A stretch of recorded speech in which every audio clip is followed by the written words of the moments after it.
Si Roland Dumangay.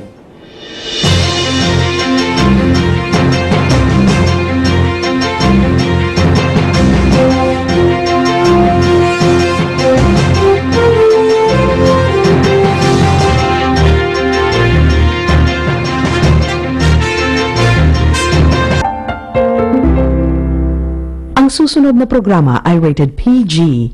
Ito ay nangangailangan ng patnubay at gabay ng magulang para sa mga batang manonood.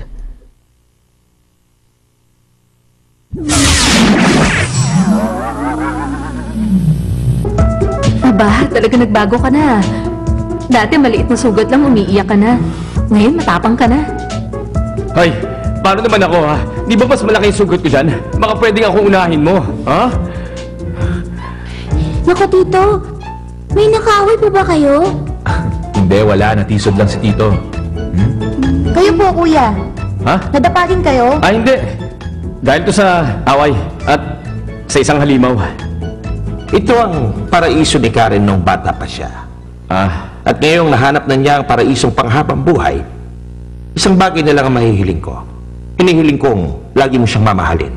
Pasayahin mo siya bawat araw. Malino ba, JV? Wala kayong dapat ipag-alala. Gagawin ko yan, kaya relax po. No problem. Sige, laro tayong dalawa. Oo ba? Sige, hindi ako natatakot sa'yo. Yay! Okay yan! Yung talo po, dodrawingan namin sa mukha! Aray! Isa pa. Makinig ka, hindi ako takot sa'yo. Sumuko ka na. Kitang-kita naman eh. Kung ibabase sa playing skills, wala kang sinabi. Tumigil ka na. Sayang lang ang oras nating tatlo. At bakit naman? Tingin mo di ko kaya? Hindi pa tapos ang larong to. Okay? Hindi ka nag-iisip. Kung naging isang senyorita ako at lumaki abroad, paano tayo magkakakilalang dalawa?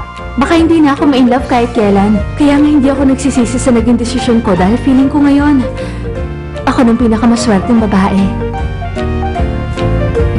Huwag kang ma-depress. Kapag nalaman ni Samantha na ikaw pang pumunta dito para hanapin ang sapatos niya, matutuwa siya. Tara. Ano ba? Magsasara na kami. Meron pa akong date ngayon. Kung hindi ninyo mahanap, umuwi na lang kayong dalawa. Pasensya na. Sandali!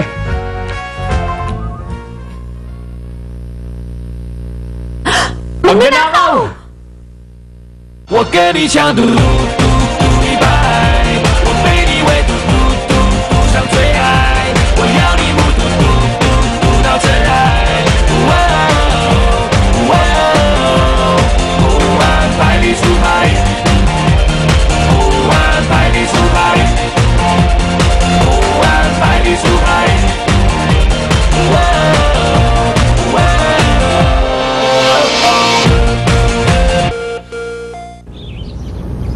Ay, kawawa naman siya. Sobrang bait pa naman yung tao. Mukhang seryosong lagay niya. Sana naman makaligtas siya. Last year lang, dumalaw si President at si Madam. At wala silang ka-ere-ere. Ang sabi niya, unahin daw namin yung ibang customers. At saka, nung nakita niya busy sa store, siya na mismo ang kumuha ng order. Tamang-tama. Doon nga sa kusina, siyang nagutos na lagyan ng hot and cold yung gripo doon. Para daw kapag winter, hindi mahirapan maghugas si Granny Ma. Ay, grabe na to. After ng trabaho, idadasal ko na sana naman bumuti na rin ang kalagayan niya.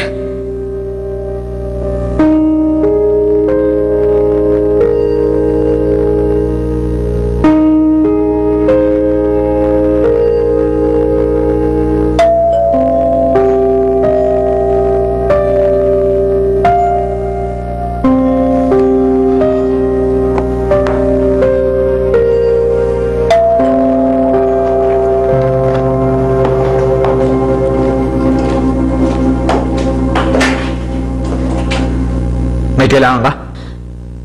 Bakit nandito ka pa? In 20 minutes, magkakaroon ng officers meeting. Bakit ba? Bakit bigla kang napadaan? Hindi ito ang oras para magbiro. Alam mo bang may sakit ang mama mo? Alam ko. Nabasa ko rin. Hindi ka man lang ba sinabihan na bumalik sa Amerika? Hindi. Wala nagsabi. In fact, mas maganda na wala ako doon. Bakit naman? Ganun talaga eh. Hindi na yun mag-iiba. After ng college, palaging trabaho na lang inatupag ko. At kahit anong sikap ko, hindi pa rin nila ako matanggap. Pero hindi ko sila sinisisi. Kasi, hindi naman nila ako kadugo. Ang pamilya sa akin, bahay lang natulugan.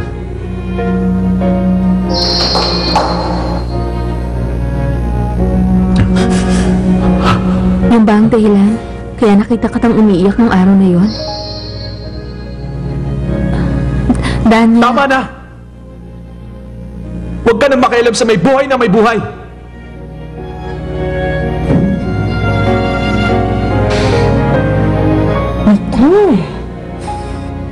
Napakamaramdaming bata pa naman ni Daniel. Paano niya kaya tatanggapin to?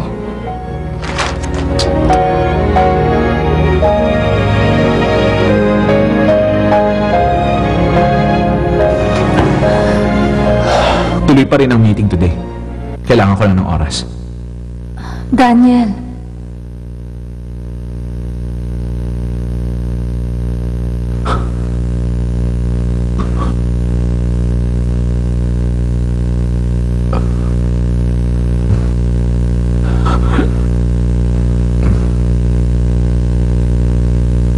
Alam mo ba, sa laki ng pamilya, si Mama lang ang nagmahal at tumuring sa akin na parang tunay na anak. Kapag nawala siya, hindi ko...